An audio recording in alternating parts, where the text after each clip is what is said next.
Bonjour à toutes et à tous, je suis enchanté de vous accueillir à cet atelier PNL du 16 mai où j'accueille avec un grand plaisir et une grande curiosité Bojena Piskevich qui va nous parler aujourd'hui de clean language, de clean coaching et de modélisation et plus particulièrement d'automodélisation. Bojena, je te remercie d'avoir accepté mon invitation et je te cède d'emblée le micro.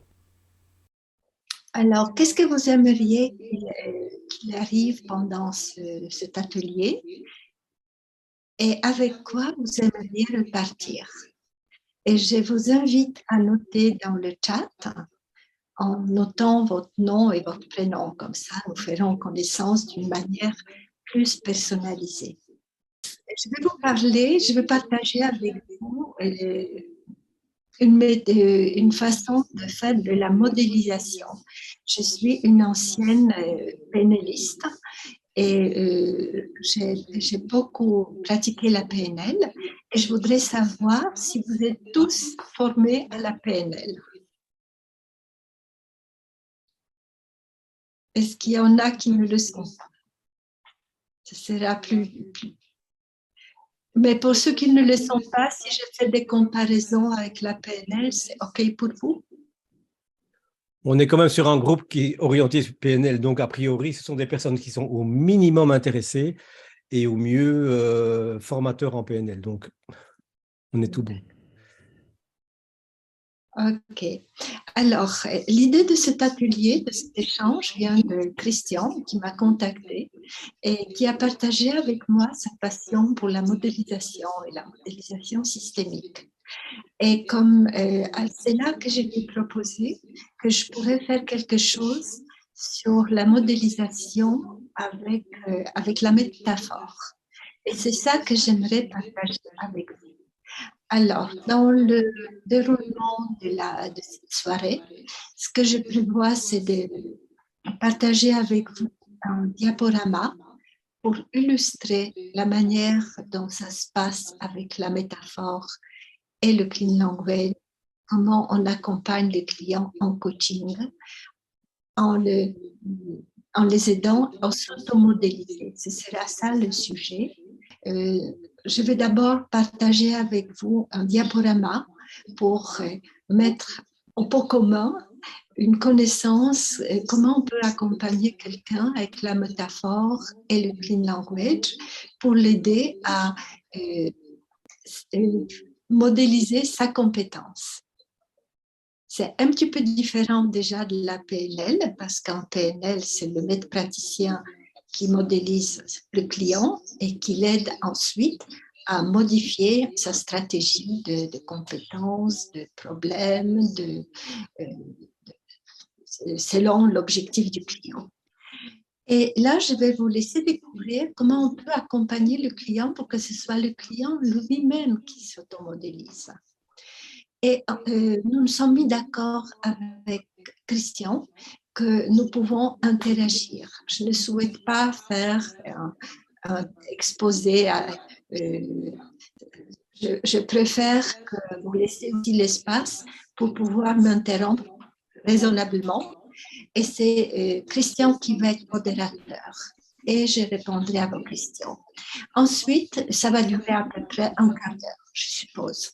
Et ensuite, nous allons discuter. Je vais répondre à vos questions.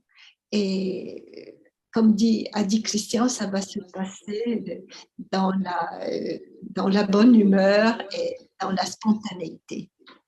Je vais jeter un coup d'œil sur le chat. Alors, dans les demandes, il y a découvrir et répartir avec l'envie d'aller creuser plus. Et j'ai envie de dire creuser quoi? Donc, Ingrid, tu peux compléter, s'il te plaît. Et puis, Richard, pratique personnelle du clean language, utilisation dans différents contextes, quoi faire. Idem, comprendre quel est votre travail. Donc ça demande que je me présente un peu plus. Isabelle, je souhaite repartir avec le sourire et aussi parfaire ou approfondir ma pratique. Et ça va être plus difficile parce que je n'ai pas prévu de pratique.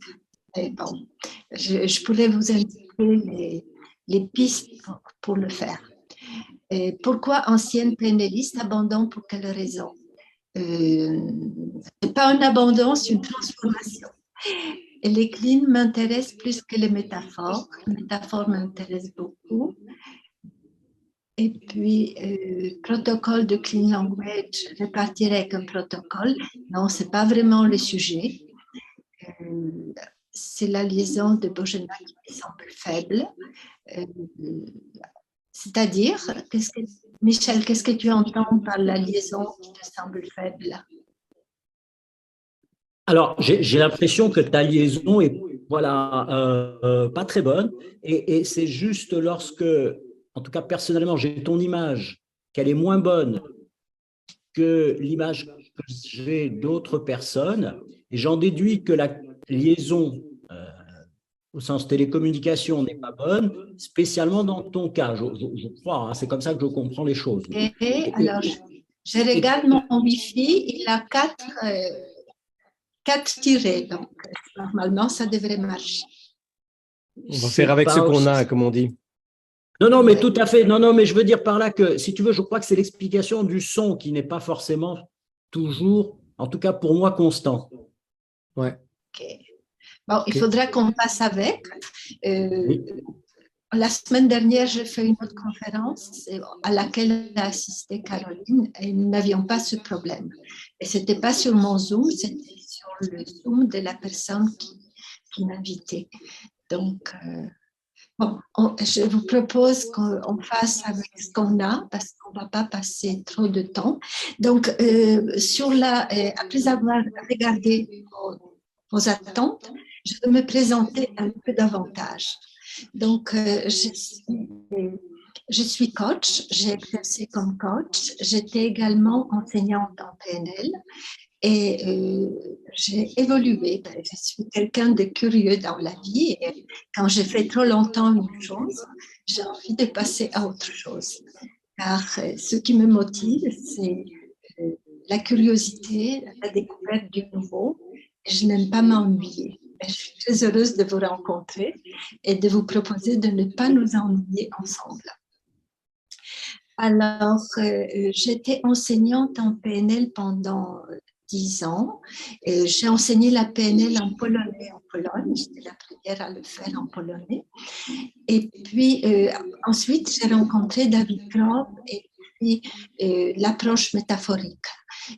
C'est difficile de séparer le clean language de la métaphore, car David Grob, c'est quelqu'un qui a beaucoup travaillé comme thérapeute et qui a travaillé avec ses clients en les accompagnant dans leur métaphore. Et il obtenait des résultats exceptionnels. Et c'est sa manière d'aborder la métaphore. C'était un questionnement qui s'adressait directement à la métaphore et c'est la métaphore qui donnait des réponses. Et c'est ça qui a séduit les personnes qui sont intéressées à sa manière de faire.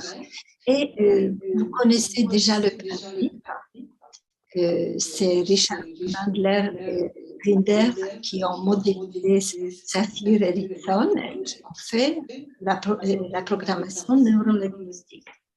Et deux personnes qui s'appellent Penny Tompkins et Jen Slowday ont modélisé David Grob dans son travail de thérapeute avec la métaphore et on appelait cela le clean language. Le clean language, c'est une façon de poser des questions très simples. Il y a 12 questions simples. Et c'est la technique de questionnement qu'on peut utiliser avec la métaphore, mais aussi on peut l'utiliser en conversationnel. Car c'est la manière de le faire, la différence. Mais il y avait aussi la méthode. David Grob, il avait une démarche. Cette démarche, c'était la modélisation symbolique. C'était toujours par deux mêmes personnes qui l'ont modélisé et qui ont publié le résultat de leur travail dans un ouvrage qui s'appelle « Les métaphores dans la tête ». Et ils ont appelé cette application la modélisation symbolique. Et là, nous sommes sur le thème de ce que je vais vous proposer aujourd'hui.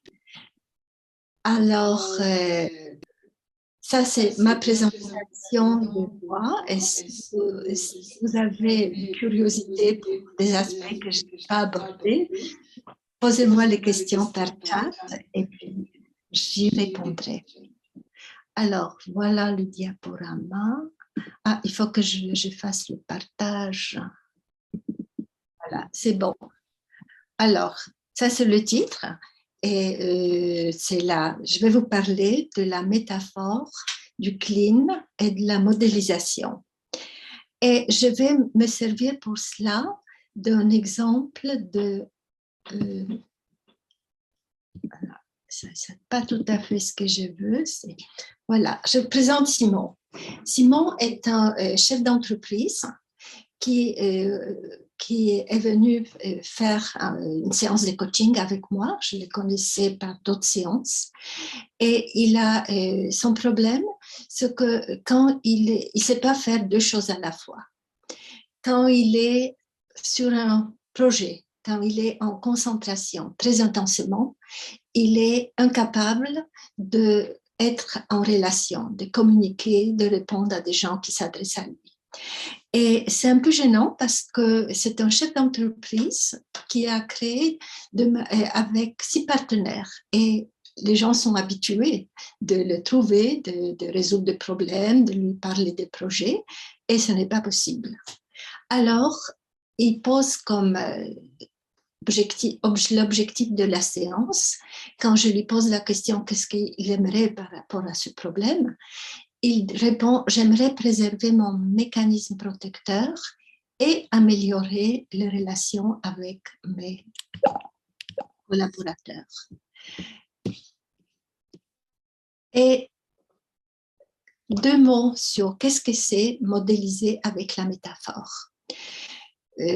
J'invite le client à utiliser la métaphore pour prendre du recul par rapport à son projet et de voir qu'est-ce que la métaphore peut lui apprendre là-dessus. La métaphore, par analogie, va refléter son problème.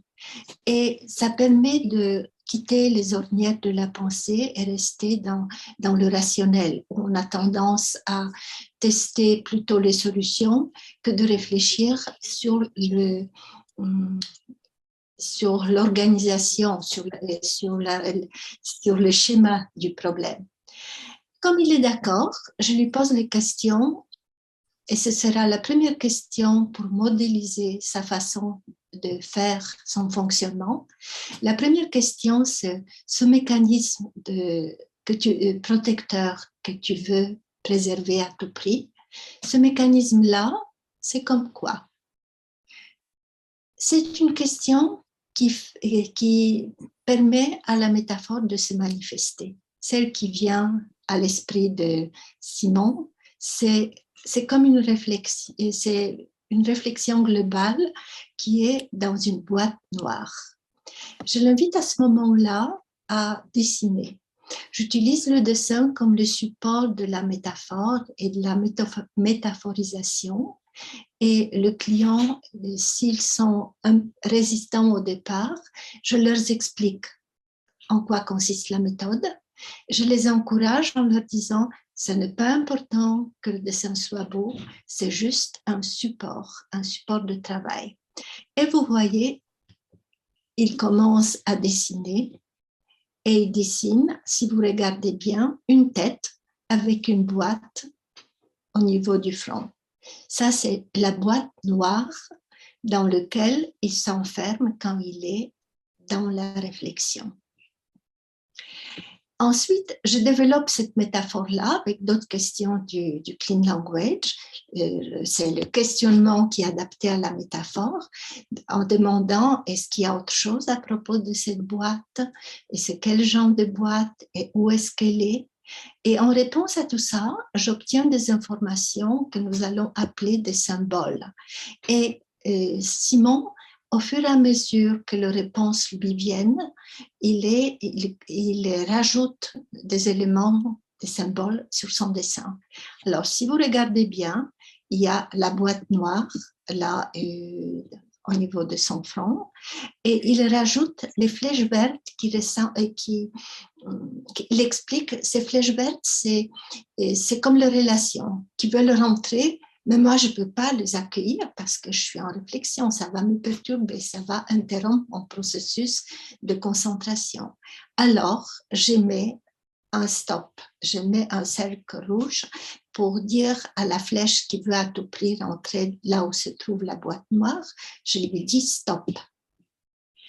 Et en faisant Simon, en répondant à mes questions, il s'automodélise. Et j'ouvre une parenthèse pour expliquer ce que c'est que l'automodélisation. Quand le client est dans l'exploration de son processus intérieur, quand il répond par des images à mes questions, quand la réponse elle se manifeste dans le dessin sous forme d'un nouveau symbole, un nouvel élément de la métaphore, il enrichit sa manière de voir les choses. Il est en train de constituer une sorte de métaphore dynamique dans laquelle les symboles vont interagir. Je ferme la parenthèse sur ce que c'est l'automodélisation et j'explique un peu les symboles. Donc, on en était sur les relations auxquelles il dit stop. Et ensuite, Simon, il vient de rajouter un champ de protection en pointillé qui le protège. Mais il se rend compte au fur et à mesure de questionnement que si l'autre veut à tout prix se faire entendre, il doit mettre plus d'interdits. Car le sens d'interdit, c'est vraiment pour le protéger. Et il se rend compte qu'il ne maîtrise pas la taille de ce champ de protection et c'est ça son problème. Donc, il y a un deuxième sens interdit. Et à ce moment-là, ce qu'il a vraiment envie de faire à ce moment-là, c'est retourner dans sa boîte noire et s'enfermer. C'est ce qui arrive souvent quand on accompagne quelqu'un d'une manière métaphorique, c'est qu'un nouveau problème apparaît au cours de déroulement du processus de la pensée métaphorique. Et dans ce cas-là, je vais aider Simon à prendre du recul car je résume tous les éléments de son paysage métaphorique. La métaphore dynamique, ça ressemble à un paysage. Et je lui demande, et quand tu as envie de t'enfermer dans ta boîte noire et les signaux d'interdit n'empêchent pas les relations de rentrer, et quand tout ça, ça ressemble à quoi? Et de cette métaphore primaire, simple, émerge une nouvelle métaphore. Une métaphore qui est la suivante. C'est comme un automobiliste qui conduit un très très gros camion transportant de la nitroglycérine. Et vous pouvez voir en bas, il y a un camion avec une charge en orange qui représente la nitroglycérine. Et lui, il est cet automobiliste au volant de son camion qui ne peut pas maîtriser parce que ce camion, il n'a pas de feu de frein, il n'y a pas de signalisation et il ne peut pas tourner vite. Il a une grosse force d'inertie, il a une grosse inertie et il ne peut ni manœuvrer ni freiner.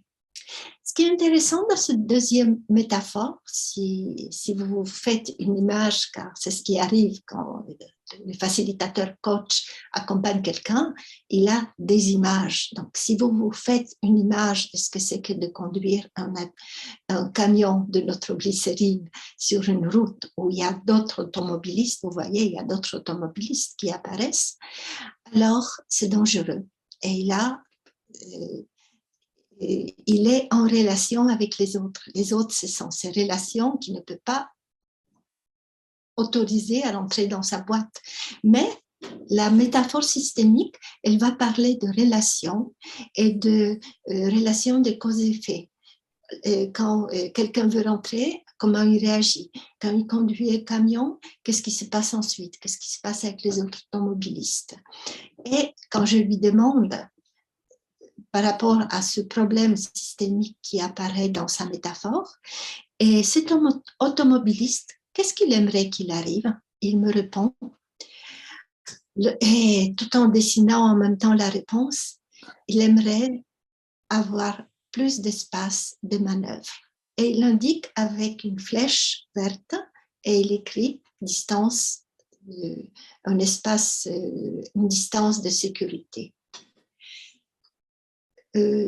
Là, je le fais cheminer à partir de son premier objectif qui était celui de préserver son mécanisme protecteur de concentration et préserver les relations.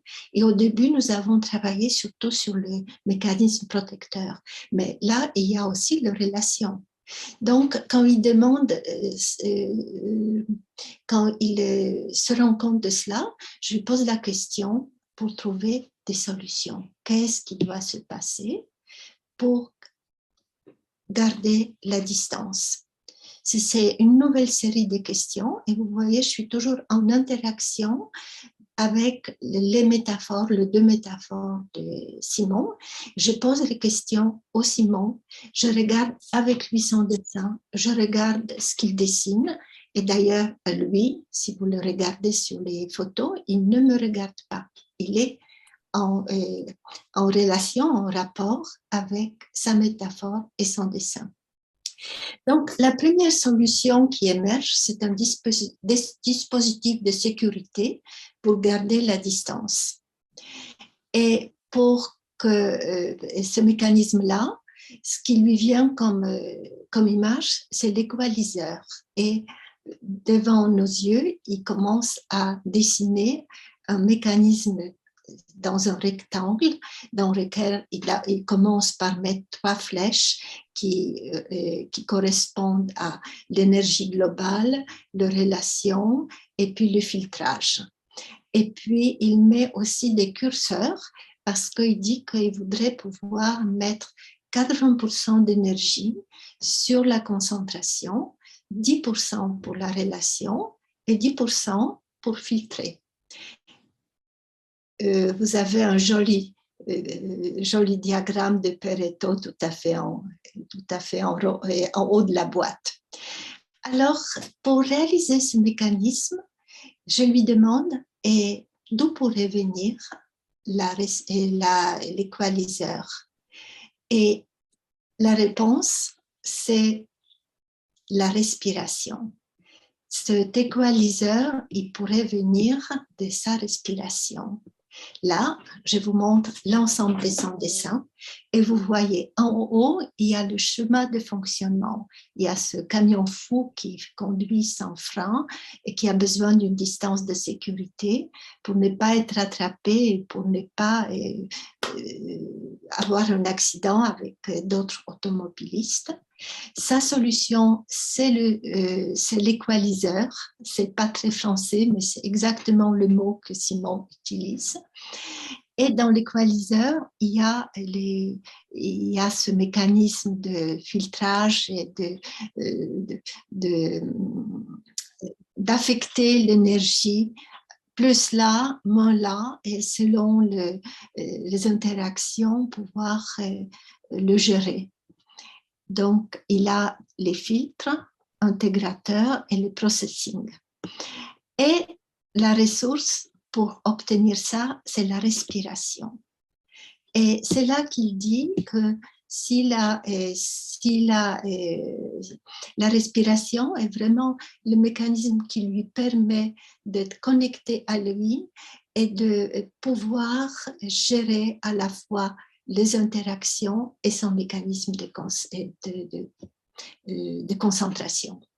À ce moment-là, Simon, il arrête de dessiner, il tourne le regard vers moi, il rétablit la relation avec moi, un rapport visuel. Pour moi, c'est un signal que le client est sorti d'une sorte de transe d'automodélisation où il était vraiment comme dans un tunnel, où lui, avec des images qui venaient de lui, et il communiquait par le dessin. Et pour l'emmener dans le rationnel du coaching, parce que nous sommes dans un contexte de coaching, je lui propose des questions qui lui permettent de recueillir tout ce qu'il a appris pendant ce voyage. Et les questions sont les suivantes. C'est une question tout à fait ordinaire, mais c'est la façon de la poser qui fait cet effet-là. C'est la question: que sais-tu maintenant à propos de préserver ton mécanisme de concentration et de relation? La première réponse que partage Simon, c'est réfléchir en mode boîte noire, c'est vital pour moi. C'est une affirmation. La deuxième réponse, je lui donne toutes les priorités. C'est la confirmation de ce qui est important pour lui. Et dans la troisième réponse, il généralise, c'est nuisible aux relations, d'être concentré, d'être dans la boîte noire, c'est nuisible. Et là, quatrième réponse, ce serait bien de mettre plus de fluidité. Donc, il y a comme un changement, une prise de conscience que ce qu'il faisait jusqu'à maintenant, c'est nuisible aux relations. Il peut peut-être faire quelque chose, il a peut-être des solutions et nous allons voir cela. La cinquième réponse, pour cela, il me faut un peu de ressources et générer une distance de sécurité. Donc, il répète ces réponses, ces solutions métaphoriques avec ces mots. Et la sixième, c'est ça qui est le quintessence, c'est l'essence de ce qu'il a trouvé. C'est en respirant que je peux trouver le calme et la capacité à communiquer sur ce qui se passe en moi. Et c'est là qu'il peut dire de quoi il a besoin et qu'est-ce qui se passe pour lui. Alors, je lui pose des questions qui vont l'engager à agir. Donc, je lui demande qu'est-ce que tu peux faire de maintenant pour ça? Et il répond: je veux me limiter à une conversation légère et mondaine. Ça, c'est la première chose qu'il va faire. Le deuxième, c'est éviter les sujets qui sollicitent une réflexion de ma part quand ma tête est déjà prise. Et la troisième, et ça, il a besoin de communiquer que je suis dans ma boîte noire et s'il vous plaît, ne me demandez pas des choses auxquelles je ne peux pas répondre. Et le troisième engagement, il le prend vis-à-vis de lui-même en disant: je veux respecter le besoin de rester seul pour réfléchir. Alors, si vous vous posez la question, quels sont les bénéfices du client de faire un coaching avec la métaphore et avec cette approche d'automodélisation? Alors, nous pourrons en discuter ensuite dans la discussion, mais moi, je donne déjà des pistes. Ce qui est important, c'est que les clients trouvent ses propres solutions. Quand ce sont ses propres solutions, il a à la fois la motivation, l'envie et les moyens de le mettre en place, parce que c'est en accord avec son modèle du monde. C'est ce qu'il sait faire. Ensuite, le produit de l'automodélisation en séance de coaching, c'est ce que s'appelle la carte mentale métaphorique.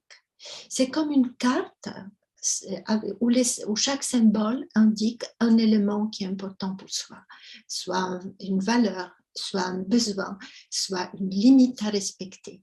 Et cette carte, comme elle est dessinée, comme elle est visualisable, elle va rester avec le client.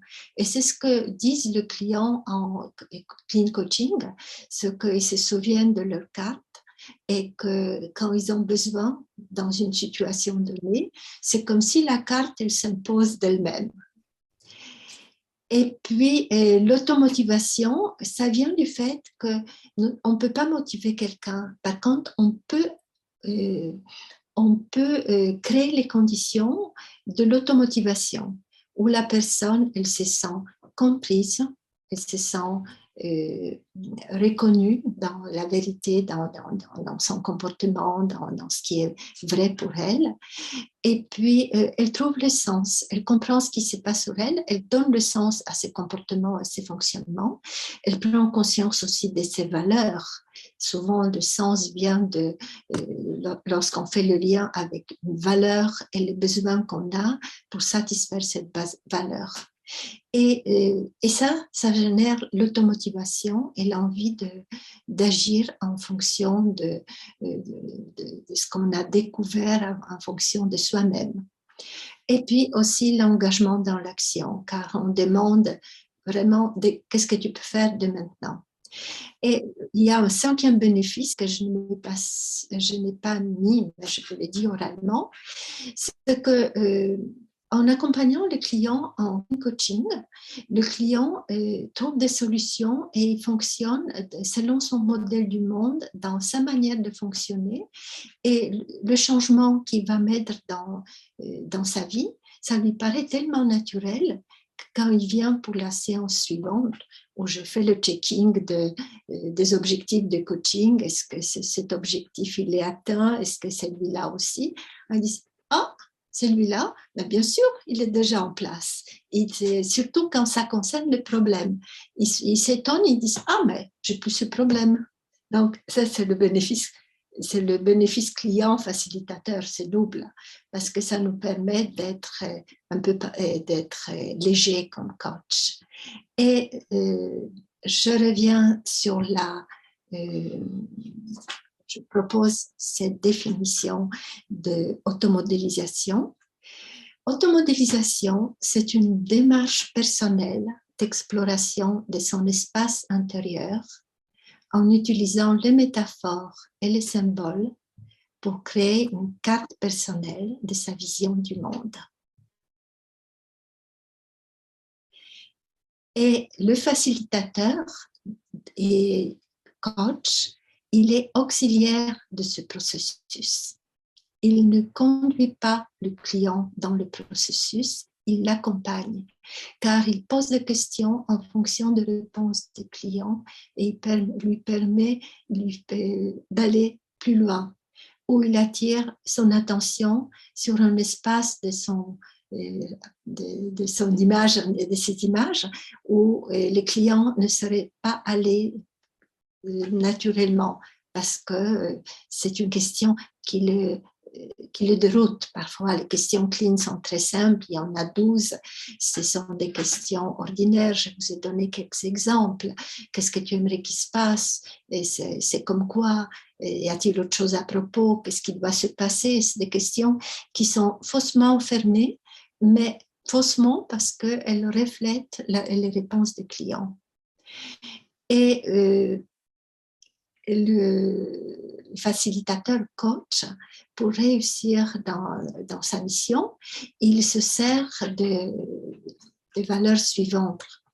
Je peux appeler ça son éthique. C'est la neutralité, quelle que soit la réponse. Même si ça peut paraître bizarre ou dégoûtant ou pas très intéressant pour le client, on prend tout et on fait feu de tout bois. Donc ça, c'est vraiment la neutralité. C'est cette curiosité acceptante où on pose des questions et on suit, comme dans Aikido. On suit l'énergie du client où il va. S'il a besoin de faire un détour dans de la boue, dans les choses qui sont cassées, dans les problèmes, on y va. S'il conduit un camion de nitroglycérine, c'est dangereux. On y va, on le suit avec son camion. Et pourquoi? Parce qu'on lui fait confiance. On fait confiance, comme en PNL, que le client a toutes les ressources pour atteindre ses objectifs. Et en plus, il a la capacité de créativité pour trouver des solutions, des ressources nouvelles si les anciennes ne lui servent pas, ne sont pas suffisantes.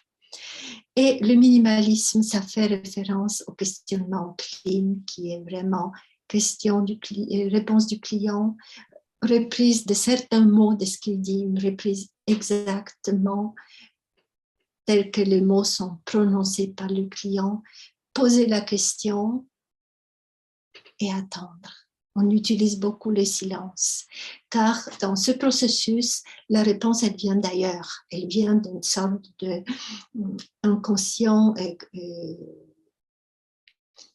inconscient, quelque chose comme ça, où les pensées n'ont pas encore de forme verbale. Donc parfois, il faut donner le temps pour que la pensée non verbale puisse s'imaginer et puisse se manifester sous forme d'une image sensorielle qui émerge, qu'elle se verbalise. La métaphore nous fait penser physiquement parce que le corps, il est engagé dans ce processus-là. Et je crois que ça va être tout. Si vous voulez en savoir plus, je vous recommande le livre, la deuxième édition de Manuel de Clean Coaching, qui relate, le premier, le rouge, c'était le manuel sur le clean coaching individuel, exécutif, professionnel. Dans le deuxième, il y a aussi le volet du coaching collectif, car cette manière d'accompagner le client dans son processus, je l'ai transposé également pour le groupe. On peut accompagner le groupe à s'automodéliser, à modéliser son comportement, à générer une vision collective à partir de métaphores et des symboles que le groupe partage pour donner un axe d'action. Donc, si ça vous intéresse, je vous invite à la lecture de ce livre. Et puis maintenant, je vous invite à des échanges. Je vais sortir du partage. Alors, il y a 6 nouveaux messages. OK. Alors, j'ai envie de passer la parole maintenant à Christian, si tu veux faire de la modération. Oui, moi, merci. Je vais prendre et lire vos commentaires. Avant d'attaquer la question que Richard pose et élaborer, mais que je vais demander qu'il reformule, ce sera plus facile, je voudrais quand même te poser une question par rapport à... D'abord, je suis en train de lire ton livre et je le trouve passionnant, beaucoup de détails et très bien structuré, donc c'est vraiment quelque chose à conseiller. Ce que je veux dire, c'est que tu insistes sur la qualité et la puissance que le dessin peut avoir en complément par rapport à la métaphore exprimée avec les mots que le client choisit d'utiliser. Alors, ma question est la suivante. Quand j'entends un mot, je peux répéter le mot. Je peux encore faire attention à le prononcer de la même façon. Mais quand je vois un dessin, moi, je vais voir plein de détails qui peut-être ne sont pas importants pour le client. Alors, comment fais-tu dans ton interaction avec le client pour interpréter, prononcer ou décrire les éléments qui sont sur le dessin s'ils n'ont pas été prononcés par le client, ce qui n'est peut-être pas le cas. Alors, je vais utiliser le minimalisme. Et si je travaille avec le dessin, je peux poser la question au dessin en indiquant, sans le nommer, et ça, quel genre de ça et ça. Par exemple, si vous voyez l'image de la métaphore, la deuxième métaphore de Simon, il y avait des choses que Simon n'a pas abordées. Il y avait une deuxième voiture. J'aurais très bien pu indiquer avec le doigt l'autre voiture en disant « Et ça, quel genre de ça et ça? Y a-t-il autre chose à propos de ça ?» Et j'aurais fait entrer dans ce processus des informations sur la deuxième voiture, qui est peut-être importante aussi, parce que la deuxième partie du problème, c'est le relationnel. Donc, ça travaille un peu comme un hologramme. N'importe où, on peut poser la question sur différents éléments de la réponse du client, que ce soit le mot, sa dernière réponse verbale, que ce soit le dessin. C'est quand il y a un nouveau symbole qui apparaît, et Simon n'a pas arrêté de dessiner, je peux demander, et ça, c'est quel genre de ça? Et c'est où maintenant? Et ça, c'est dans la posture de facilitateur coach, il y a ce côté de ne pas comprendre jusqu'au bout de quoi il parle le client. On a des indices, on se fait des films, mais parfois, à un moment, on ne sait plus. Mais on a la technique, on a les outils pour pouvoir accompagner sans savoir. On est un peu comme au bord du modèle du monde du client. Et le client, il nous donne des indications sur ce qui se passe dans son monde à lui. Mais on n'est pas dedans. Et même quand on se fait nos propres images de sa métaphore, on est très conscient que ce sont nos images, que chacun a ses propres images, ses images intérieures. Est-ce que je peux prolonger ça en disant que dans ce procédé-là, on évite presque à tout prix la deuxième position en PNL, la deuxième position PNL où je me mets à sa place? Non, c'est plus la position méta. C'est la position méta-observateur. J'ai utilisé au début, quand j'ai enseigné cette méthode-là, j'utilisais la comparaison que le facilitateur coach est comme un guide aveugle, qu'il accompagne son client dans son monde à lui, mais il ne voit pas ce que le client voit. Et il pose des questions par rapport à ce que le client lui fait percevoir par la réponse. Il se fait aussi des esquisses, de représentations de travail pour pouvoir poser la question, pour faciliter quelle question choisir. Mais on part du principe qu'on n'est pas dans la tête de l'autre. Et c'est ça qui fait la beauté de l'automodélisation avec la métaphore et les questions clean, c'est qu'on donne toute l'autonomie au client de créer son propre modèle de son monde intérieur. Le client, il est vraiment l'explorateur et il fait lui pour lui. En PNL, on aide le client parce qu'on décode sa stratégie et on lui propose sa stratégie, on lui propose aussi comment il pourrait l'améliorer ou comment il pourrait modifier, comment il pourrait s'inspirer de quelqu'un d'autre. C'est le maître praticien qui fait le boulot. Tandis qu'en modélisation symbolique clean, c'est le client qui fait tout le travail. D'accord. Je pense qu'on a commencé à répondre à la question de Richard, si j'ai bien compris ta question, Richard. Donc, si tu peux prendre le micro et reposer ta question.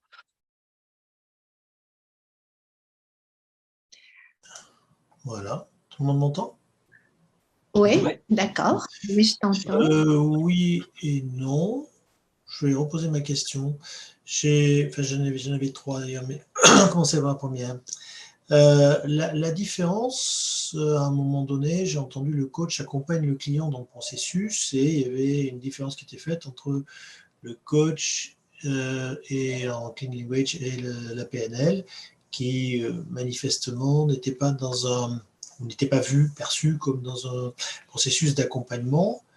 Et moi, j'avais l'impression, donc c'est ma question, que l'accompagnement me paraissait être le même dans les deux cas en termes d'accompagnement. Je ne parle pas de la métaphore, en tout cas dans la phase d'exploration de la PNL, mais c'est peut-être soit une erreur, soit une pratique personnelle, ou dans la phase d'exploration du problème, le coach PNL doit être totalement neutre et il doit simplement inviter le client à formuler dans ses propres mots, enfin c'était la base, formuler dans les mots du client et non pas dans les mots du coach ou du programmeur, formuler son problème dans ses propres mots. Là, la différence me semble être dans le recours au dessin, qui est un petit peu lié aussi à ce qu'on peut trouver dans l'art-thérapie, enfin des choses de ce type-là, c'est-à-dire changer de système de représentation. Mais sur l'accompagnement, j'avoue que j'ai du mal à comprendre la différence vraiment extrêmement profonde entre ces deux attitudes. Est-ce que tu pourrais clarifier cela? Écoute, je suis d'accord avec toi qu'il y a de la familiarité. David Grove, il était thérapeute et il était formé à l'hypnose ericksonienne. Ouais, donc, ce qu'il a fait, c'est comme une extension. Il y a beaucoup de choses qui sont en commun. Et je reviens à l'origine pour comprendre que David Grove, il travaillait avec des gens qui étaient traumatisés, mais profondément traumatisés par l'inceste, violence, guerre. Et il s'est rendu compte que le client, il passait par la métaphore. C'est la métaphore qui lui a donné la voix. Sinon, il ne pouvait pas revenir, il ne pouvait pas raconter ce qui était irracontable.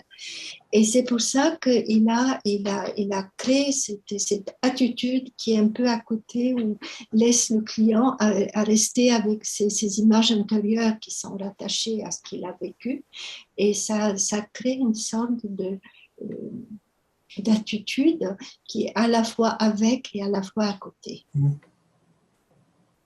Oui, j'avais lu le livre en anglais de David Grove et effectivement, il disait que les clients qu'il avait étaient incapables de formuler eux-mêmes ou de répondre à des questions parce que c'était beaucoup trop violent pour eux et donc ils passaient par ce détour de la représentation.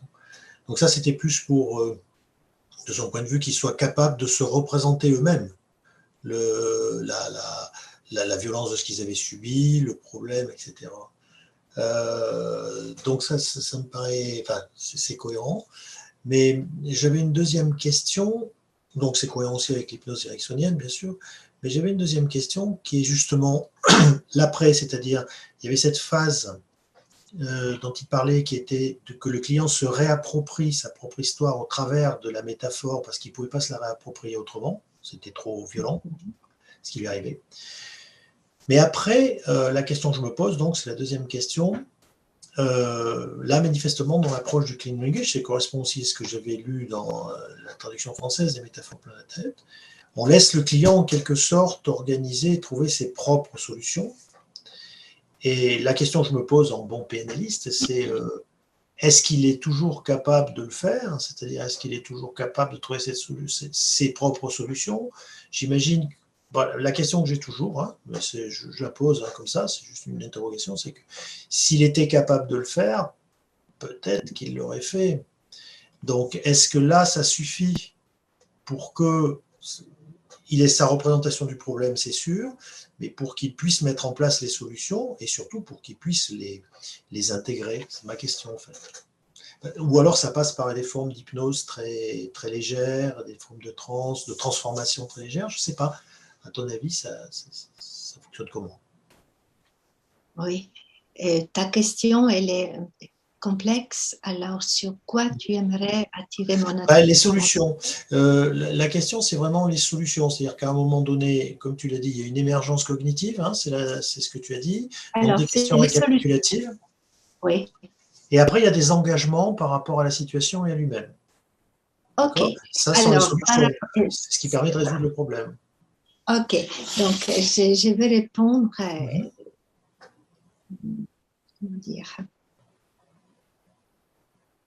Ce que je viens de vous présenter, c'est une manière de pratiquer le clean language et la métaphore dans le cadre de coaching professionnel. Ça, un petit peu, il y a des différences avec le métaphore dans la tête qui raconte un accompagnement beaucoup plus thérapeutique. Donc, dans le cas du coaching, on a rajouté le cadre du coaching qui est celui poser l'objectif. Il y a quelqu'un, c'est peut-être même toi qui as dit qu'on pose l'objectif, on est en coaching, et on ramène le client dans le réel avec le plan d'action. Donc, cet élément-là, il est très mis en valeur dans cet accompagnement dans le cadre de clean coaching. D'accord. Maintenant, comment? D'accord. Maintenant, par rapport aux solutions, et ça c'est dans l'esprit de clean, il y a comme un présupposé. On a des présupposés comme en PNL, on a les présupposés. Alors, il y a un présupposé que le client, il a besoin du temps. Et parfois, il a besoin d'un peu plus de temps et parfois, ça vient plus tôt. Et ce présupposé, c'est David Grove qui nous l'a donné, que les clients, ils ont souvent besoin de faire le tour et trouver eux-mêmes la sortie. Sinon, si on lui impose trop tôt la solution, si on l'emmène à la solution, et il n'a pas encore compris, il n'a pas fait son apprentissage, ce que ce schéma devait lui apprendre, il le référait dans un autre contexte. Et je fais référence aux symptômes qui se baladent. C'est le symptôme si on arrive à s'en débarrasser dans un coin, mais si on n'a pas compris à quoi il sert, quelle est son intention positive, il va trouver une autre issue, il va revenir. Et c'est pour ça que c'est difficile de dire que le client, il a toutes les solutions tout de suite. Parfois, il a des solutions intermédiaires. Quand je commence une séance de clean coaching, je demande au client qu'est-ce que tu aimerais qu'il se passe pendant cette séance. Il me dit, j'aimerais bien comprendre pourquoi je sais difficulté. Je vais garder le cap là-dessus et je vais terminer sur qu'est-ce que tu sais maintenant à propos de pourquoi tu as ce problème relationnel. Et puis il va partir avec ça. Et ensuite, il va revenir et peut-être qu'il voudra le faire tout de suite et en disant, bon, maintenant que je comprends, j'aimerais ceci et cela, j'aimerais améliorer, Et en tant que clean coach, on respecte ça. C'est le client qui donne le cap. Et même si c'est juste comprendre, mais on va quand même revenir sur qu'est-ce que tu sais maintenant, qu'est-ce que tu vas faire autrement, qu'est-ce que tu vas commencer à faire, qu'est-ce que tu vas cesser de faire. C'est les questions de la PNL, si je me souviens bien. Mais dans l'étape de revenir au plan d'action, on se l'autorise parce qu'on est en clean coaching. Et la partie de passage par la métaphore, la recherche par analogie de comprendre si dans un domaine j'ai des solutions, peut-être que je pourrais adapter ces solutions dans mon contexte problème. Donc ça c'est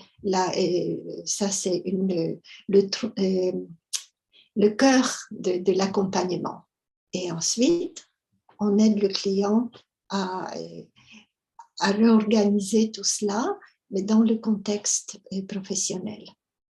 Tandis qu'en thérapie, on ne va pas avoir ce souci-là parce qu'on mise beaucoup plus sur la thérapie, sur la prise de conscience. C'est comme en hypnose ericksonienne. C'est le client qui fait son cheminement.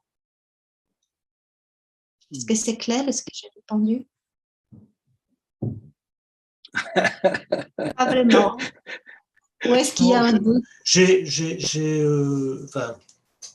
une dernière question, je ne vais pas monopoliser la parole. J'ai une dernière question qui est que tu as parlé d'une présupposition qui était que le client avait besoin de temps pour trouver ses propres solutions. C'était la présupposition de David Grove. D'après ce que j'ai entendu, il y a une autre présupposition. Moi, je ne suis pas thérapeute, je suis linguiste.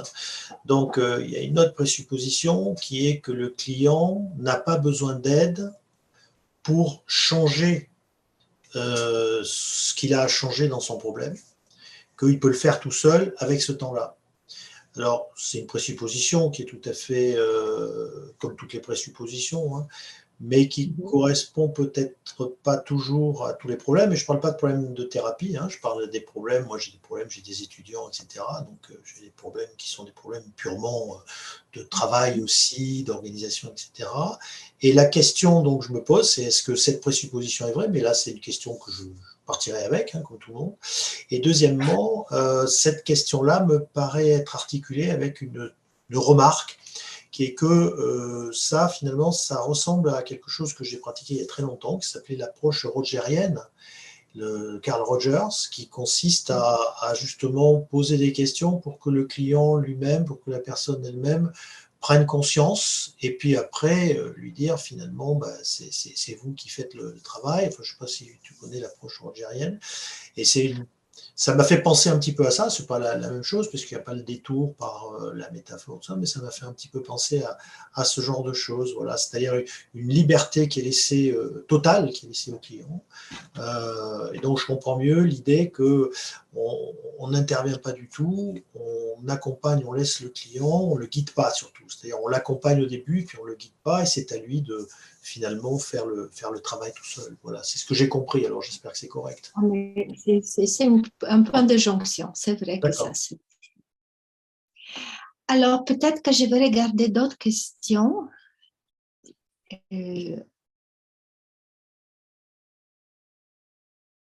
Allez-y, plongez. Alors, Mathilde, est-ce que Mathilde est encore là? Oui. Mathilde, tu demandes si... Je trouvais que son objectif était parfaitement... Enfin, en tout cas, je ne sais pas.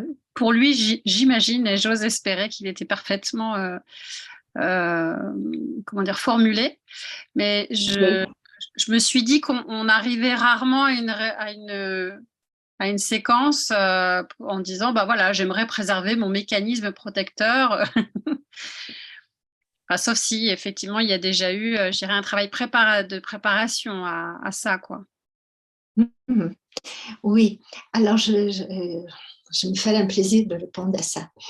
C'est l'approche de l'objectif en PNL est à la fois a des points communs et à la fois c'est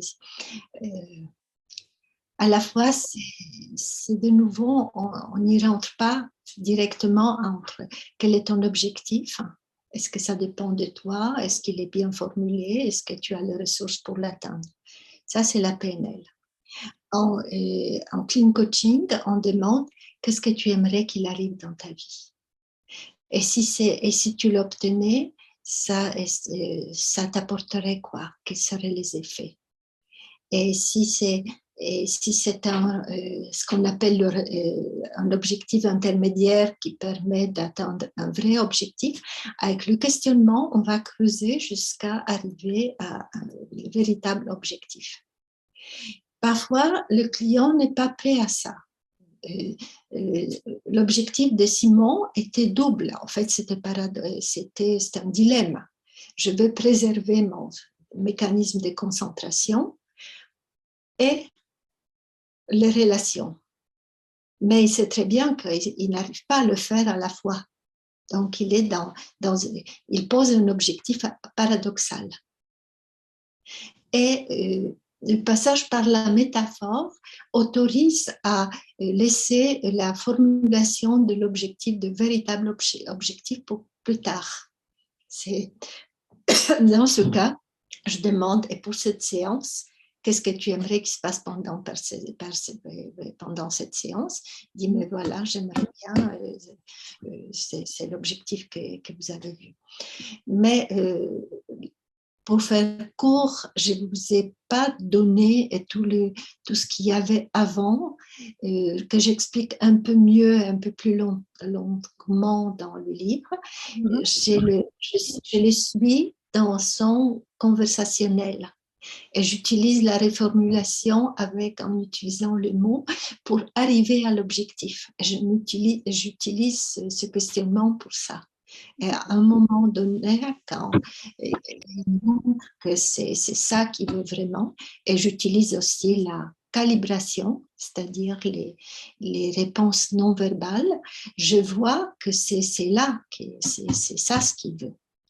Et ensuite, je passe par la métaphore, je l'invite à trouver une métaphore, à l'explorer, car la métaphore va lui donner des informations dont il va prendre conscience. C'est pour ça qu'on passe par la métaphore. C'est pour que puisse explorer sa manière de penser, de voir les choses et avoir des informations complémentaires. C'est ça son travail. Donc, c'est ça l'accompagnement avec l'objectif. C'est très clair. Je crois que dans ton livre, tu parles de différence entre objectif et intention. C'est bien ça ou c'est lié à ça? Alors, je ne fais pas la différence. L'intention, c'est très, très intéressant parce que c'est presque un concept philosophique. C'est le telos, c'est à quoi ça sert, c'est l'intention, c'est quelle est la finalité. Et souvent, l'objectif, c'est comme il est sur le chemin de l'intention. Mais c'est quand on pose la question, quelle est ton intention? Tu veux faire ça, tu veux faire un voyage aux États-Unis, et quelle est ton intention? Ça permet d'aller au-delà du voyage, de dire je vais voir comment où ils en sont avec le climat.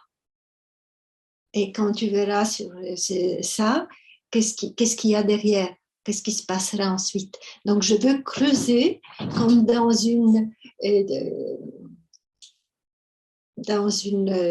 un vecteur temps pour voir qu'est-ce qu'il veut vraiment le client. Et à un moment, quand on arrive à des valeurs, c'est à quoi ça sert, quelle est la valeur qui est derrière, là, on peut dire qu'on est dans l'objectif qui tient la route. J'utilise. Une question de Chantal par rapport aux enfants. Chantal, elle est là. Alors, est-ce que tu me dis la question ou est-ce que je vais la formuler? Donc, la technique est-elle appropriée pour aider les enfants pour se mettre au travail? Aide à la scolarité, est-ce que c'est une technique qui peut être utilisée avec les petits déjà, ou faut-il être déjà ado, d'une part, parce que trouver des métaphores, bon, peut être facile pour certains, mais peut-être un peu plus compliqué pour d'autres. Et donc, ma question, c'est est-ce que tu as une certaine expérience pour ce genre de sujet? Et d'autre part, est-ce que le clean language est approprié aussi? Et oui, et oui, les deux oui. J'ai accompagné les enfants et j'ai accompagné, ça m'est arrivé d'accompagner des enfants sur des problèmes de deuil, des maladies graves des mamans. Et c'est merveilleux parce que c'est merveilleux, c'est pas le sujet. Mais le clean language et les questions du clean sont très simples et sont très adaptées à ce que dit l'enfant. Et ça permet de vraiment s'intéresser à ce qu'il dit, à sa pensée qui n'est pas structurée comme la pensée d'adulte. D'une certaine manière, sa pensée, elle est presque métaphorique. Parce que les enfants prennent, quand ils dessinent, quand ils font des dessins, c'est très symbolique. Donc, c'est l'étape qui précède l'apparition de la métaphore. D'abord, les enfants développent la capacité à symboliser. Ensuite, ils développent le langage et après, ils utilisent la métaphore. Donc, le clean language est tout à fait adapté comme questionnement pour les enfants. Le fait de travailler avec le dessin, c'est pareil, ça les aide beaucoup parce que on peut ne pas travailler sur un objectif avec un enfant. Hier, j'ai parlé avec une personne qui a suivi ma formation et on a eu l'occasion d'échanger, mais elle m'a dit qu'elle a travaillé avec la maman, et la maman, elle était un peu perplexe parce qu'elle est tombée sur des résistances, et puis elle lui a dit « Ah, mais peut-être que tu pourrais faire voir mémoire avec mon petit garçon, le petit garçon de 4 ans. Et cette personne, cette facilitatrice, elle a dit, mais je l'ai fait dessiner. Je l'ai laissé dessiner, je posais des questions sur le dessin. Et l'enfant, parce que c'est un petit enfant de 4 ans, il a dessiné une maison et dans la maison, il y avait des personnages dans les couleurs qui passaient par la cheminée, qui devenaient blancs dans les nuages et après ils devenaient gris. Et après un moment, il a dit non, j'arrête là. Il n'avait plus envie de dessiner. Mais elle l'a aidé à sortir quelque chose. Et l'enfant, il était à 4 ans, il n'avait pas encore beaucoup de possibilités pour expliquer ce que ça voulait dire. Mais pour lui, ça avait du sens. Il se sentait très accompagné, il était très étonné. Et puis, peut-être que je vais solliciter Caroline qui a si tu as des exemples à partager. Et voilà. Alors Caroline, c'est une collègue et facilitatrice clean et moi je travaille beaucoup en formation.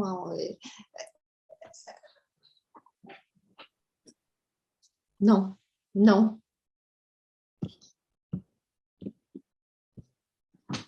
Voilà. Oui. Excusez-moi, j'ai eu un appel. Alors?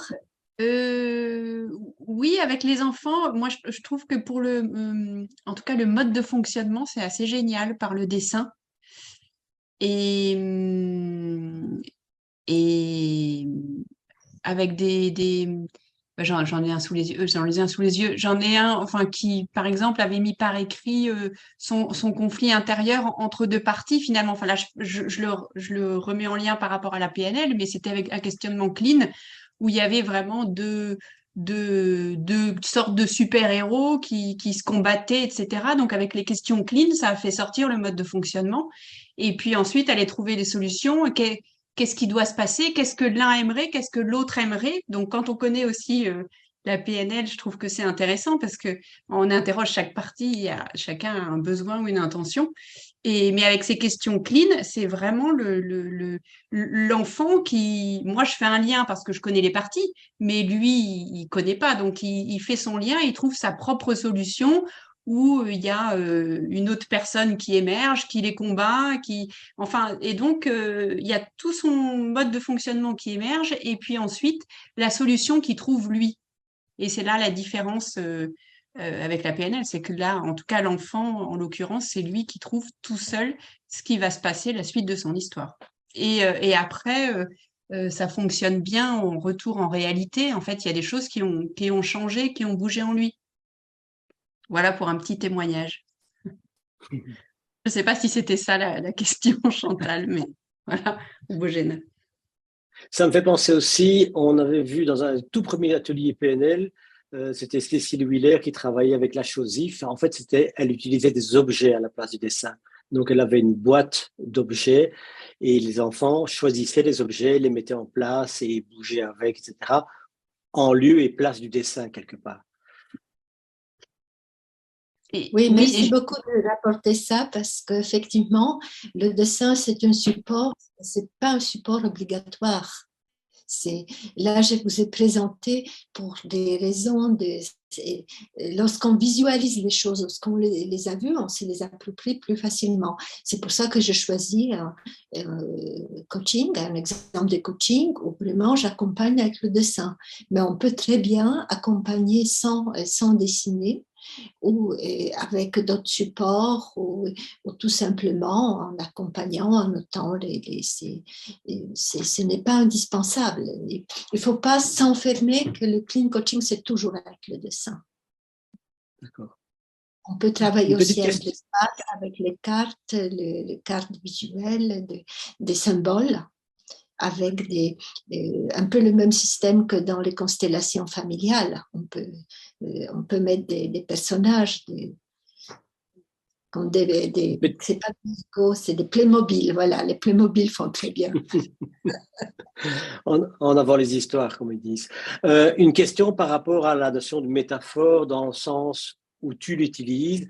Je dirais que j'ai une pratique à un moment donné où j'ai beaucoup travaillé sur la dimension, entre guillemets, linguistique des métaphores selon Lakoff et Johnson, où en fait on travaille sur les analogies, les composants de l'analogie qui font qu'on peut comparer une expérience avec un autre domaine, genre la connaissance est une maison, les pièces sont les connaissances, etc.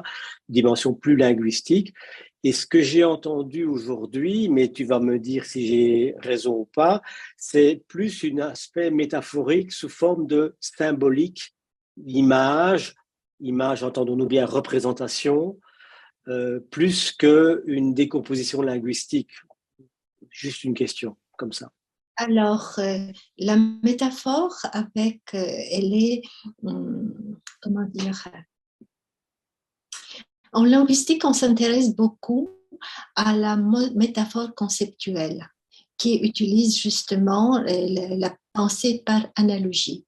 Et selon Georges Lakoff, qui est linguiste, la métaphore est à l'origine de la plupart des concepts abstraits et qu'elle permet de réfléchir sur des choses qui sont qu'on peut pas, sur lesquelles on ne pourrait pas réfléchir autrement. C'est un simplificateur. C'est comparer quelque chose qui est inconnu, qui est nouveau, qui est complexe et qu'on aimerait comprendre, en comparant à quelque chose qui est connu et qui est plus familier. Donc, c'est là où il y a cet aspect et qu'on retrouve en linguistique qui s'intéresse à quelle est la métaphore sous-jacente. Et ensuite, la métaphore rentre dans le langage, dans les mots courants et dans la plupart des mots. Si on réfléchit, on peut retrouver leur origine métaphorique. C'est de la métaphore conceptuelle, que je parle actuellement pour Richard qui est linguiste.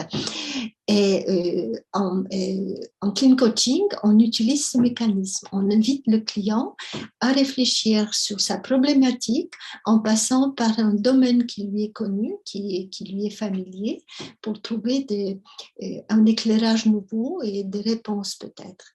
Si je reviens à Simon, c'est les boîtes, c'est le mécanisme.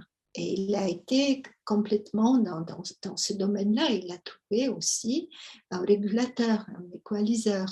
Donc, on s'adapte au client qui a son imaginaire. J'ai déjà 3 personnes qui demandent la parole. Je ne saurais pas gérer laquelle est la première. Mais Rosalinda, on va dire. Comment? Il faut trancher, je propose Rosalinda.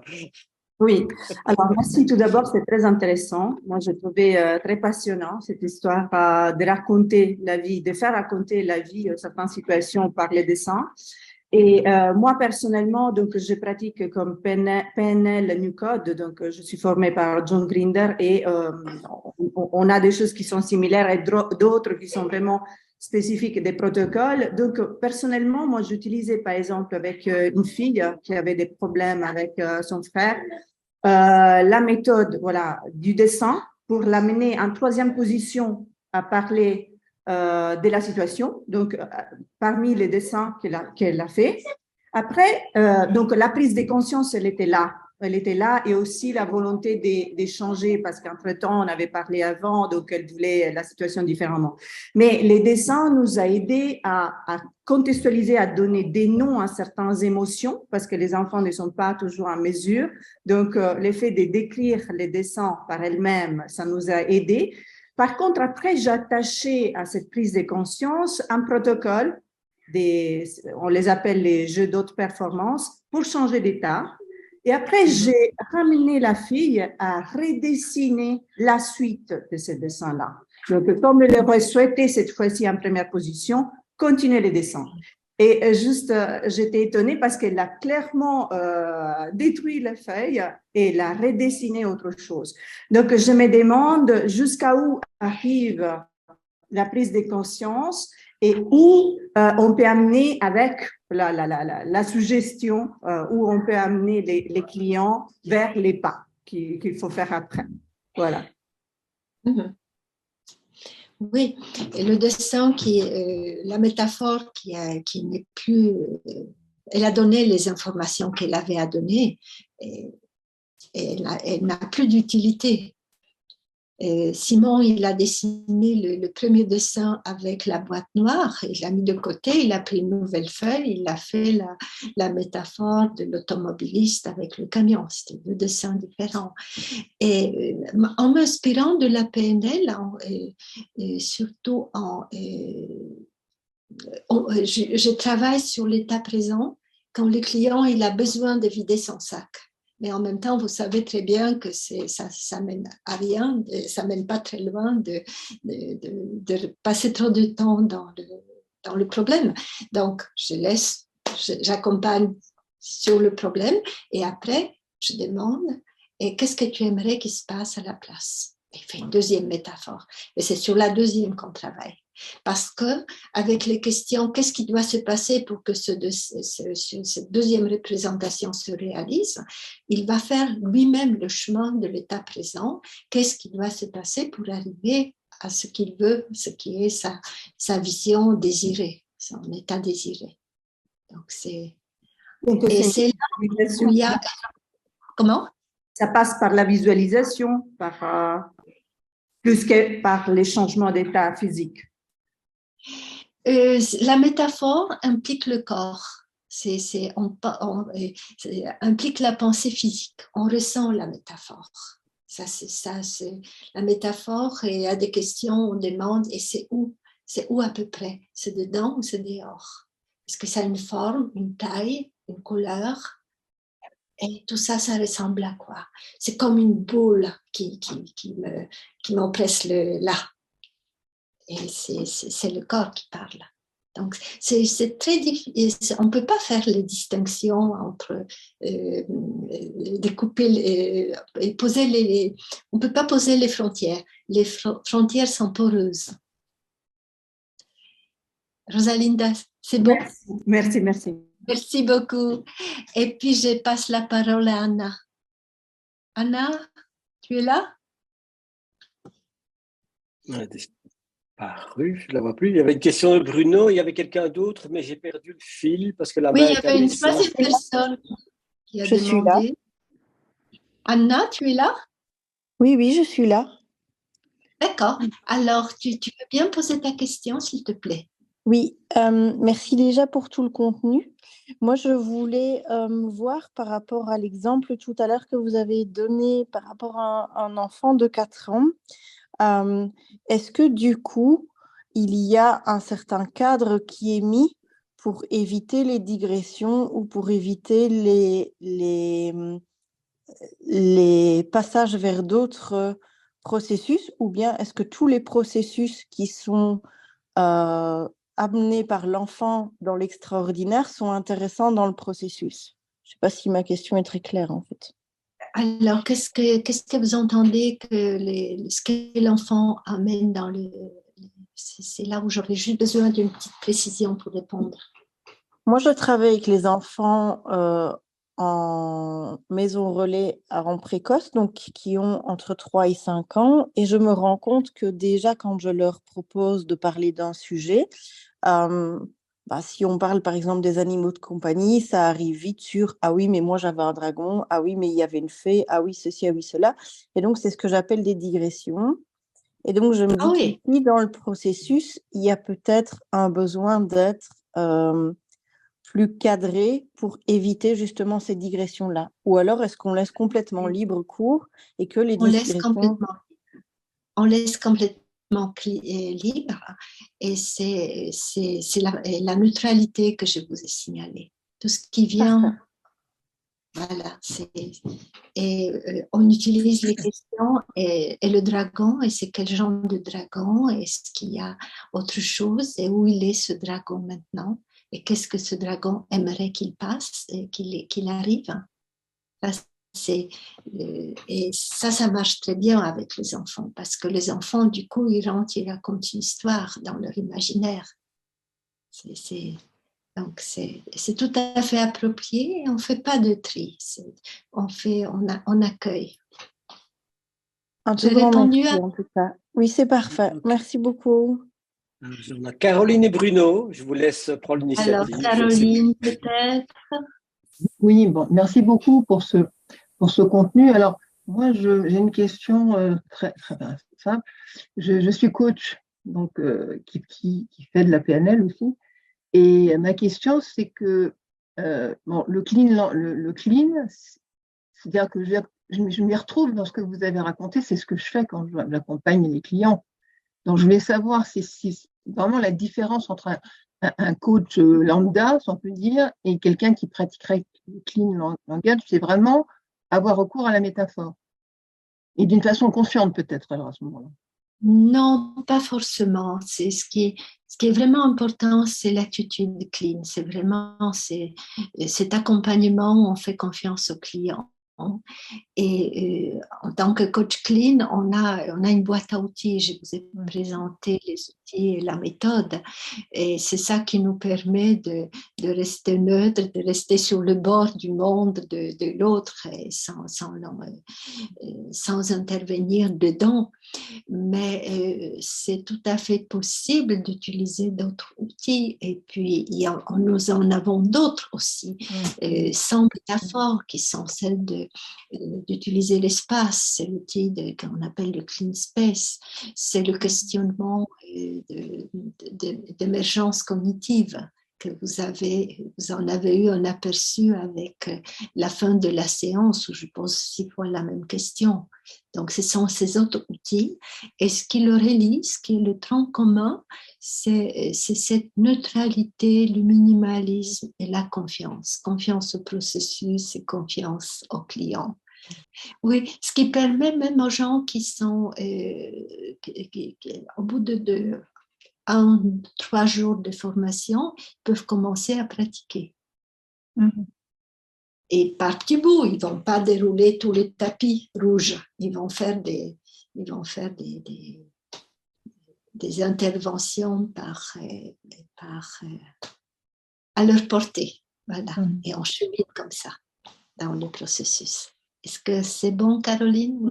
Oui, ça répond à ma question, mais c'est quand même des présupposés qu'on a en tant que coach, par définition. Oui, bien sûr.